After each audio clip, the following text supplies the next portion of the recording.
This week we'll talk about critical race theory. We'll go over the pro-critical race theory point of view and the anti-critical race theory point of view. Critical race theory, CRT, developed in the 1970s because legal scholars wanted to know why the civil rights era victories did not last. Early CRT scholars included Derek Bell, may as well call him the father of CRT, Alan Freeman, Kimberly Crenshaw, Richard Delgado, Cheryl Harris, Charles R. Lawrence III, Mari Matsuda, and Patricia J. Williams. The CRT became a legal movement in the 1980s that focused on race, and that's very important. It started out true to its name, critical race theory, focusing on race. CRT drew inspiration from scholars like Sojourner Truth, Frederick Douglass, W.E.B. Du Bois, Antonio Gramsci, and the Black Power movement, the Chicano movement, and radical feminist movements from the 1960s and 1970s. Harvard students protested the lack of diversity among the curriculum, faculty, and students of the Harvard Law School in the early 1980s. They supported Professor Bell, Derek Bell, who taught at Harvard, who left Harvard in 1980. Bell resigned from Harvard because he said that there was a lack of diversity at the Harvard Law School. While at Harvard, Bell developed a curriculum that viewed American law through a racial lens. After Bell left, Black Harvard Law students demanded that the current law professors teach the curriculum that Bell had developed before he left. They also demanded that a Black professor teach at Harvard to take his place. But Harvard administrators said that no Black legal scholar of his caliber existed at the time, so they were not able to hire a Black professor to fill his shoes. And mind you, this was a time when Thurgood Marshall was still on the Supreme Court. Some critical race theorists became mobilized in the 1980s because of the conservative stance that college administrators had with regard to free speech, because there were, at the time in the 1980s, there was a lot of racist speech being conducted on college campuses. Hate speech would be another term for it. Critical race theorists provided law students and lawyers with materials that would help them to challenge unconscious racism. Critical race theorists believe that law courses in property, contracts, and torts should be viewed through the prism of slavery, Native American law, and racial discrimination. CRT maintains that white supremacy is the result of institutional privilege and not necessarily intentional bias among individuals. So a critical race theorist, I would assume, would say that when these police departments, initiate anti-bias training after a an international incident where a black person, unarmed black person, is killed by a police officer, that this is not sufficient because you have to address the source of the problem as opposed to the symptom of it. A symptom might be uh, a bias, unintentional bias among the police officers, but as you'll see a little later, critical race theorists would say you need to hire more black police officers as opposed to trying to retrain the racist white police officers that you already have. CRT believes that intersectionality should be used by marginalized groups to attain power. Intersectionality was introduced, I believe it was by Kimberly Crenshaw. She's still alive. And but this was not a part of the original CRT. Intersectionality basically means that people who are marginalized, they should come together and exploit the things that they have in common. If they're being discriminated against, exploit that, even though they have other things that are not common.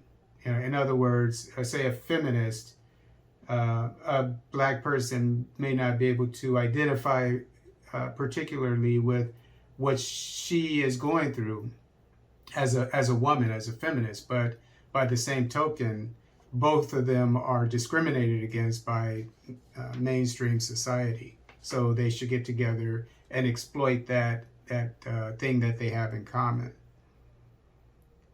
But in my opinion, intersectionality wasn't a part of the original critical race theory, because when you think about it, critical race theory, look at the term, the name critical race theory, it has nothing to do with intersectionality. It's just talking about race. So intersectionality obviously was something that was, it's a fairly new concept. I mean, it came about, I think, in the 1990s, but it's a relatively new concept, newer than race theory. So I would assume that it was introduced after Derek Bell came up with the critical race theory.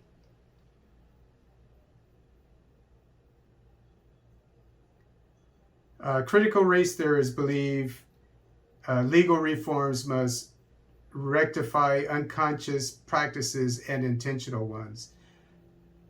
CRT is also critical of popular culture. This reminds me of James Baldwin. I remember reading a book called Rap on Race, which was a conversation between him and Margaret Mead, who was a white anthropologist who was famous for conducting research in Papua New Guinea.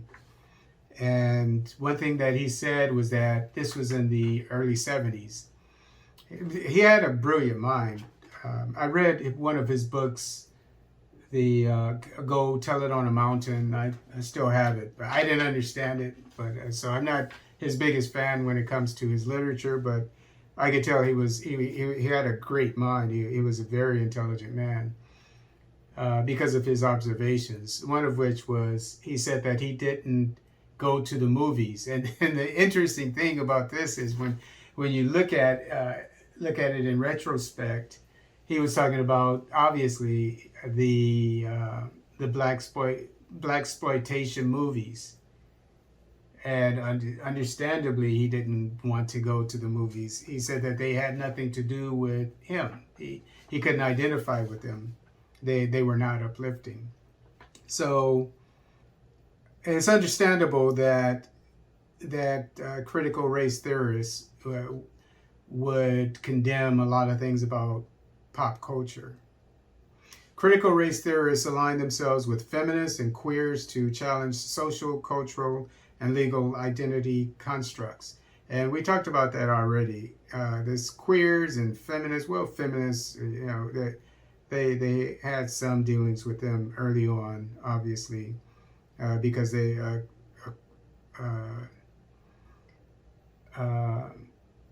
it's said that they drew inspiration from feminists from the 60s and 70s.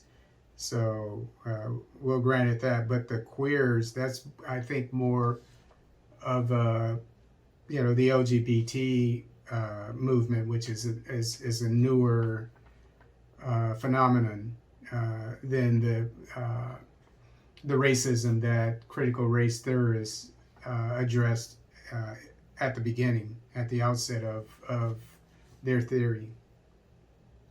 Bell disagreed with the desegregation litigation strategy of the NAACP because it failed to put quality education ahead of integration, which is interesting.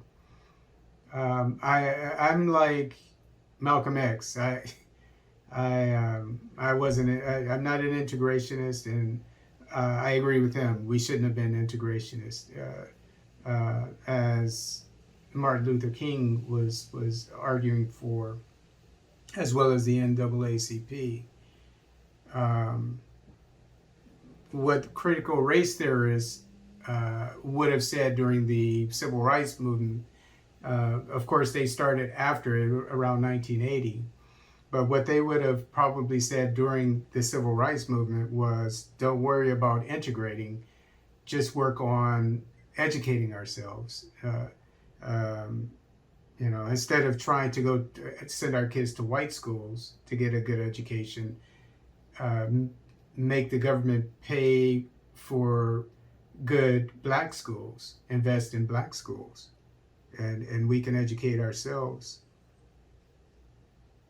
Affirmative action encourages a nationalist rather than an integrationist approach to racial justice.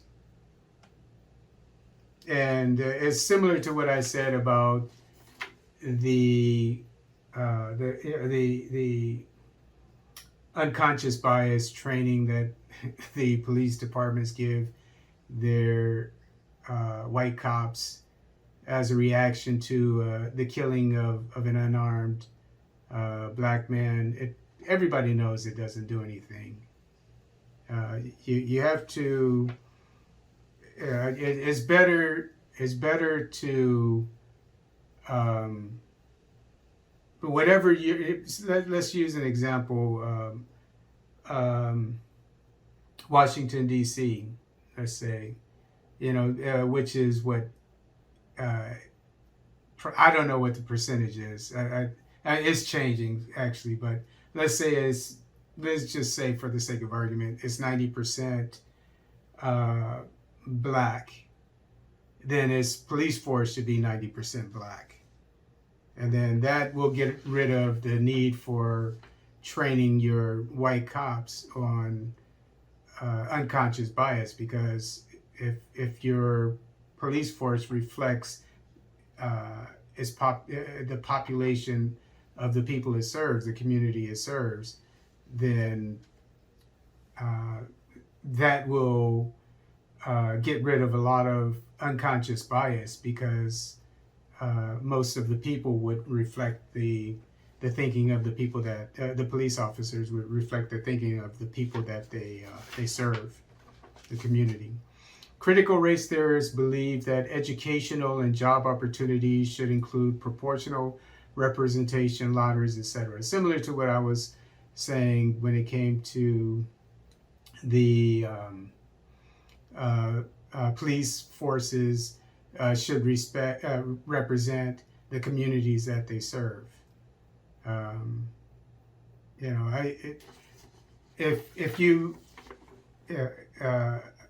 I've noticed that in the South you see a lot of when a black man is pulled over, maybe they get a video 2 years later of a black man, unarmed man that was killed, and then all the evidence comes out, like the one in Louisiana.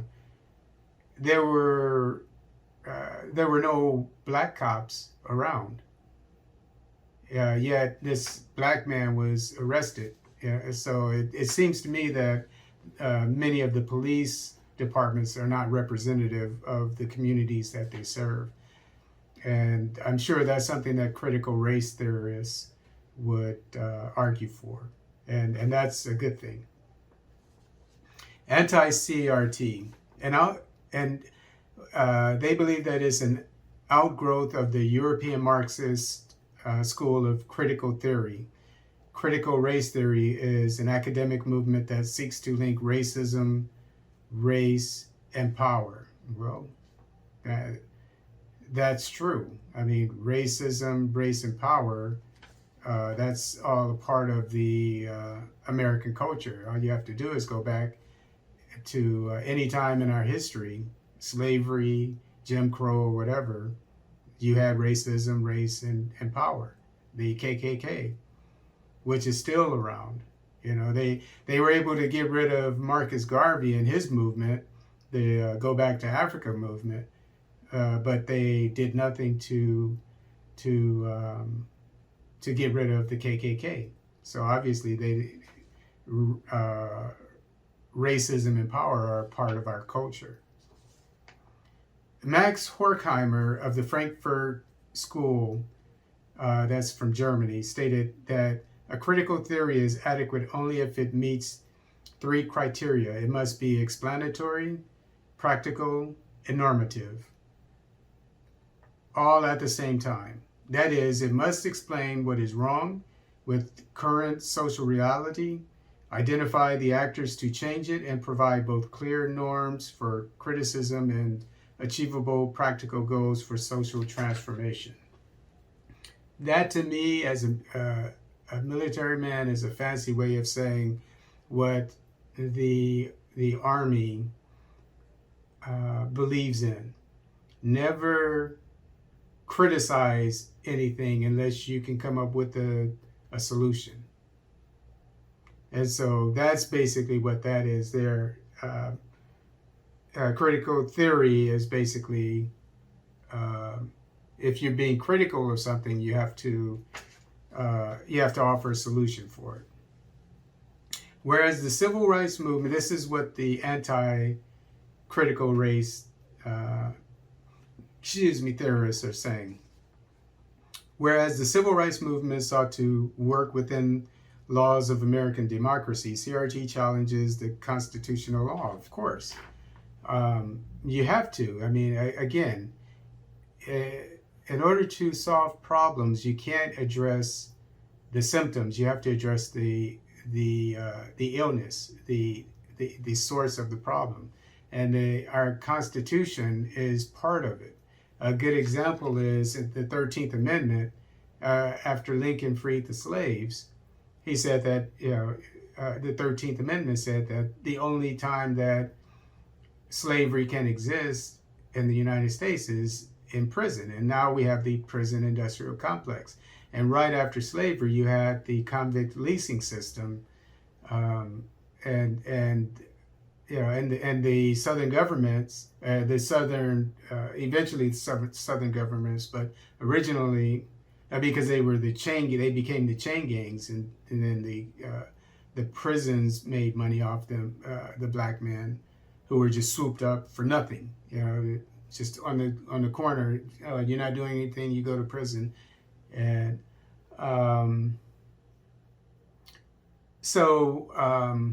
the southern economies were in a shambles, and as I said in a previous video, Alabama, about 80% of its revenue 10 years after the convict leasing system started came from the convict leasing system. So it was tantamount to slavery. And what made it, it was probably even more profitable because nobody had to, they were not fed enough, they were worked to death, so they didn't have to care for them, they didn't have to take care of them. So obviously something needs to be done about the 13th Amendment. So critical race theorists are right that the constitutional law needs to be changed, in some instances at least. Anti-CRT, they also say that Marxist scholars accepted the revolutionary theory to the social and racial unrest of the 1960s. I'm sorry, not accepted, adapted their revolutionary theory. In other words, they had no place to go, so they just looked at the civil rights movement as an opportunity to revamp their thinking. So they latched onto that with their communist thinking. The vision of Martin Luther King, this is according to anti-critical race theorists. The vision of Martin Luther King Jr., President Johnson, integration that is, President Johnson's Great Society, which included welfare. Right? There's nothing wrong with welfare to a certain degree. And Nixon's Law and Order 1968 campaign promise were more popular in the post-civil rights era than critical race theory, which wasn't, there was no name for it at the time, but they're talking about the Marxists that came along before the 1980s when critical race theory started to be proposed, or when it became official.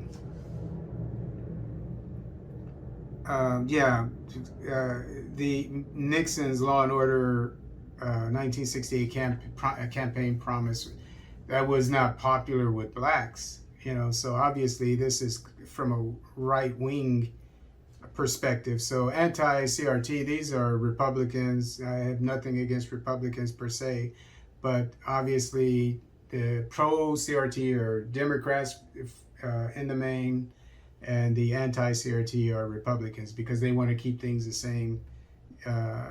Generally, that's why they're called conservatives. They want to conserve things to be the way they were in the 1950s, before some of the laws to address the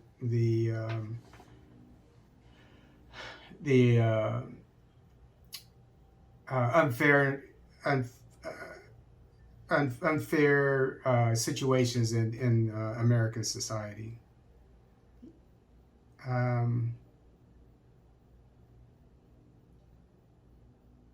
Okay, although originally only in obscure academic journals, obviously talking about Bell with Harvard, so you're talking about academic journals and so forth. Now CRT has become doctrine in public institutions in the last few years. Okay, it may be, I taught for a year and a half a couple years ago. So I'm quite familiar with the public education system, at least here in Sacramento, California. So I didn't, I know that they mentioned think critically, question things and so forth. So be critical about things. I know that.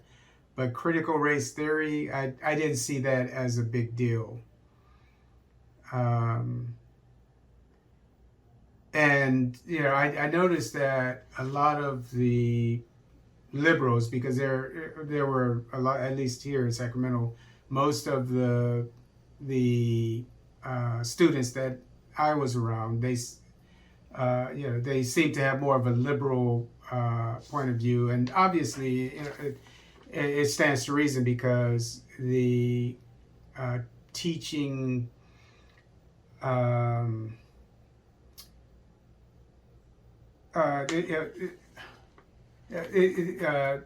teachers are generally they're from the teaching union is the largest union, I believe, in the United States, and is a very powerful union. So Republicans want to do away with that. That's why they're more into school choice and so forth. And when you have school choice, you don't have the unions, and whereas the teachers are very protected, and I learned that from a professor, that they're very protected. It's hard for them to lose their job. So it stands to reason that most teachers would be liberal. Maybe I'm wrong, but it stands to reason, at least the ones I ran into. And there was one Hispanic gentleman, young man. He walked around with a Black Lives Matter t-shirt. And funny that I speak Spanish and German fluently, and I can tutor and so forth. He was I was a history teacher, student, and training to become a teacher. He taught mathematics. He was going to become a math teacher, probably is right now. I'm not a history teacher because I didn't pan out. But anyway, when he would talk about the unfairness in a particular school, because he was from Sacramento. I'm originally from LA, but I'm retired here in Sacramento. And he talked about the unfairness, and he even had a video that he put together, and this is what this school is doing, it's segregated here and that. And then when I took him aside and I said, why don't you and I start a tutoring organization, a nonprofit, where we go and tutor the Hispanic and Black kids at the school that you say are being discriminated against. I heard crickets. He didn't want to do anything about it, but yet he's walking around with Black Lives Matter. So these people who are proponents, supposedly, of the, well, at least in its current form of CRT, critical race theory, these are the same people that the original critical race theorists, like Professor Bell, were critical of. The liberals that claim to support the Black people who are being discriminated against, but they're doing nothing to help them. They're actually a part of the problem, and that was a part of the critical race theory. The original thinking of critical race theory.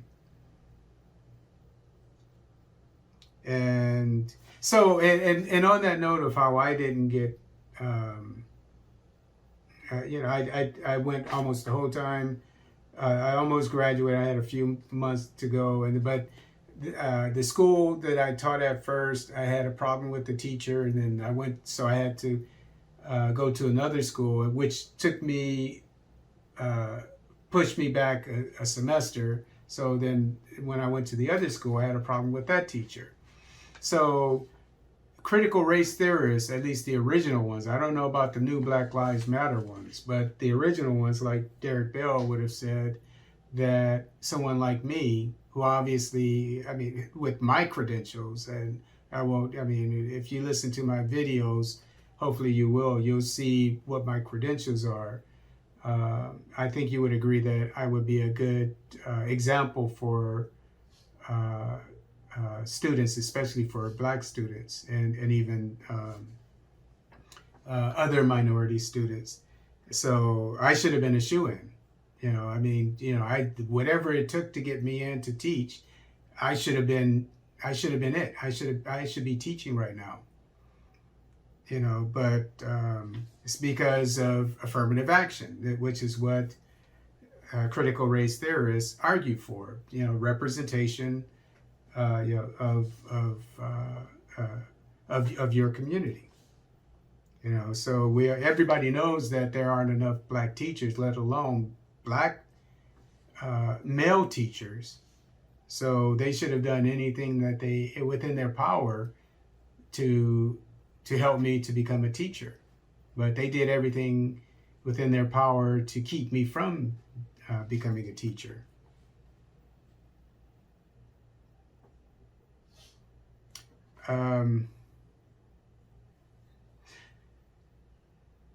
Legal scholar Randall Kennedy, a Black man, he might still be living, I'm not sure, but a conservative. He was obviously a conservative. He stated that some students felt affronted by Harvard's choice. This is what the again, we're still on the anti-CRT.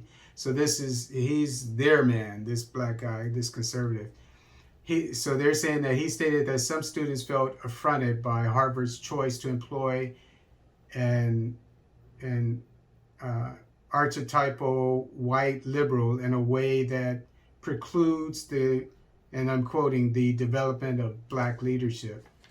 In other words, the critical race theorists, including the Harvard law students, the black ones, they put their race before, their liberalism. In other words, this black legal scholar, felt that it shouldn't have mattered what race the person was, as long as they're getting the same, the person that replaced them, as long as they're getting the same education.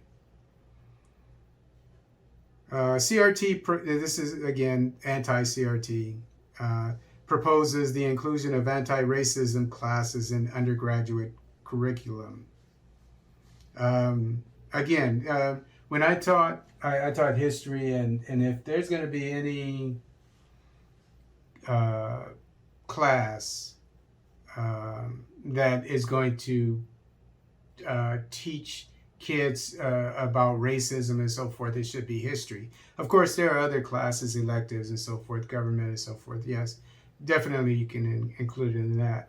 But in my opinion, history is the mother of learning about racism. It should be in the school, because all you have to do is learn about slavery in the United States, Jim Crow, etc. You know, the black kids being hosed down by the police in the 1960s civil rights movement, black men being and women unarmed being killed disproportionately by cops. So all you have to do is look at this and report it, or just learn about it in school. But when I was teaching in high school here in Sacramento, at least, they weren't teaching this stuff. They glossed over. They wouldn't even talk. They didn't even talk about they talked about. I had to teach the Armenian Genocide, yet the one that happened about 15 years before that, 10 years before that, or what have you, with the Africans, the first one of this century, of the 20th century, we didn't even talk about it. I asked the professor, why didn't we talk about the Namibian Genocide in 1904, 1905, I think it was. He looked at me, with the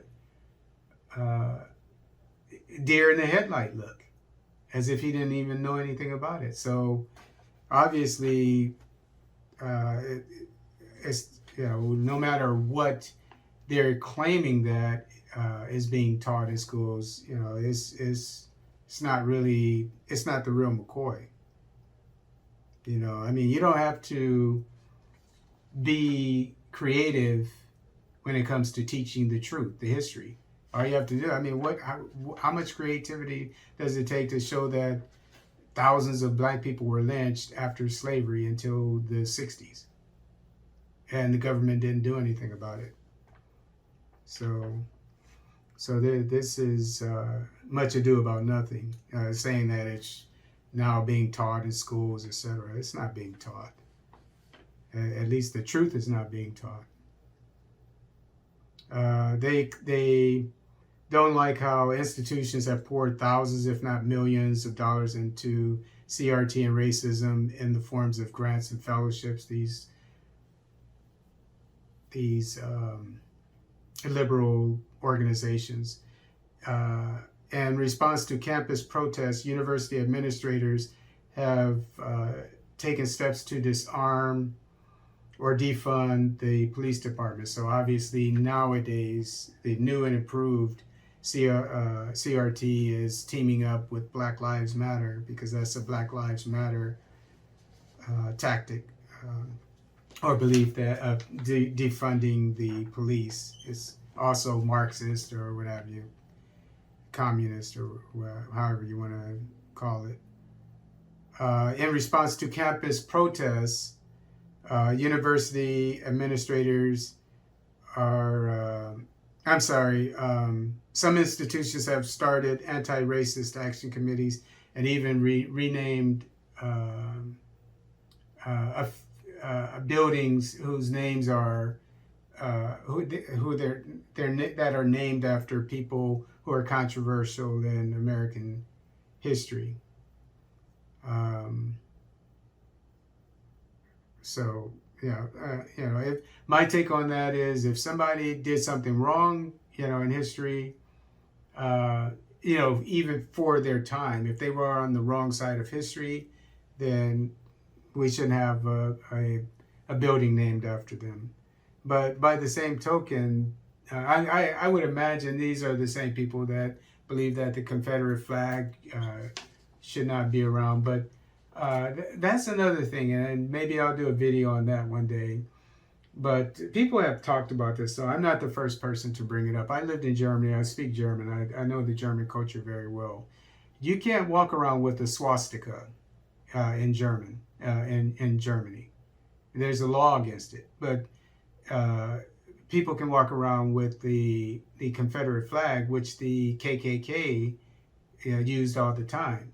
So obviously, there's some association between the KKK and the Confederate flag, and so just because of that, how they would drive around with it in their cars, and some people still do. Just because of that, I think that it should be illegal, just like the Nazi flag is illegal in Germany. But again, this is critical race theory, and I would imagine that most critical race theorists would agree with me. So that's many things I agree with them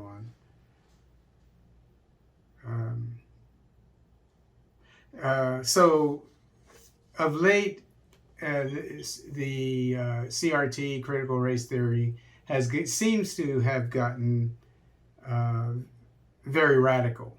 And it seems to not be what it was originally with Professor Bill. Seemed to be actually somewhat calm, just fight racism where it existed. But now you have UCLA law professor Cheryl Harris, who has proposed suspending private property rights, seizing land and wealth, and redistributing them along racial lines. I guess there's nothing wrong with that in and of itself.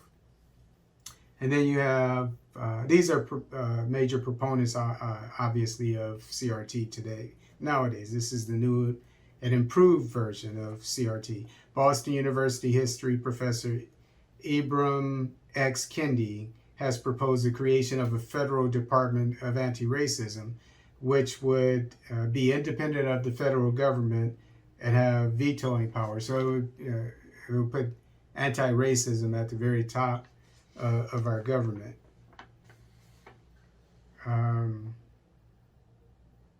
Kendi believes that, and this is a quote, in order to truly be anti-racist, you also have to truly be anti-capitalist. I don't know if that's true. I mean, I'm a capitalist. I mean, whatever. The reason why I'm a capitalist is not necessarily because I believe in the principles of it. It's just that I live in a capitalist country. So to be as successful as possible, I abide by capitalist principles and try to do my best when it comes to career, money, etc., saving money, so forth. So I'm anti-racist, but I'm capitalist, so I don't know where you got that thought. But the bottom line is critical race theory has changed in recent times. I would think that Professor Bell is turning in his grave because now they're saying that now the LGBT movement is a part of it. The feminist movement is a part of it.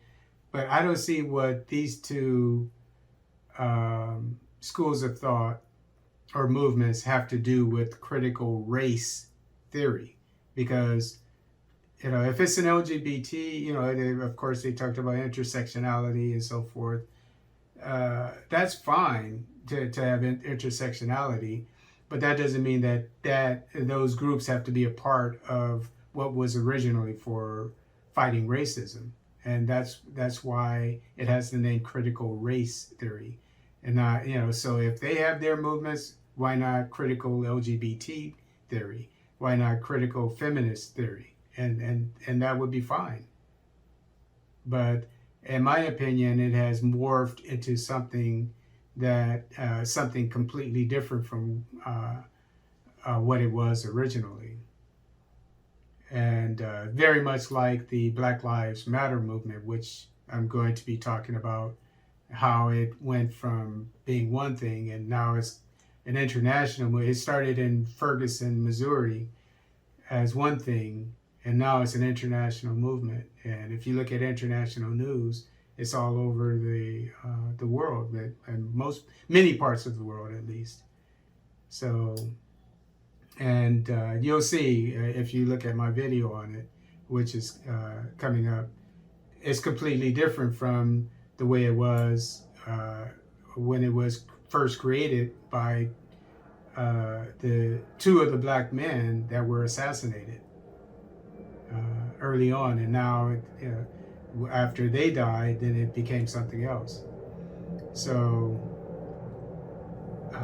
I don't like it in its current form. I don't think it is what it originally was, but obviously it has some good things in it, but I think it's distorted.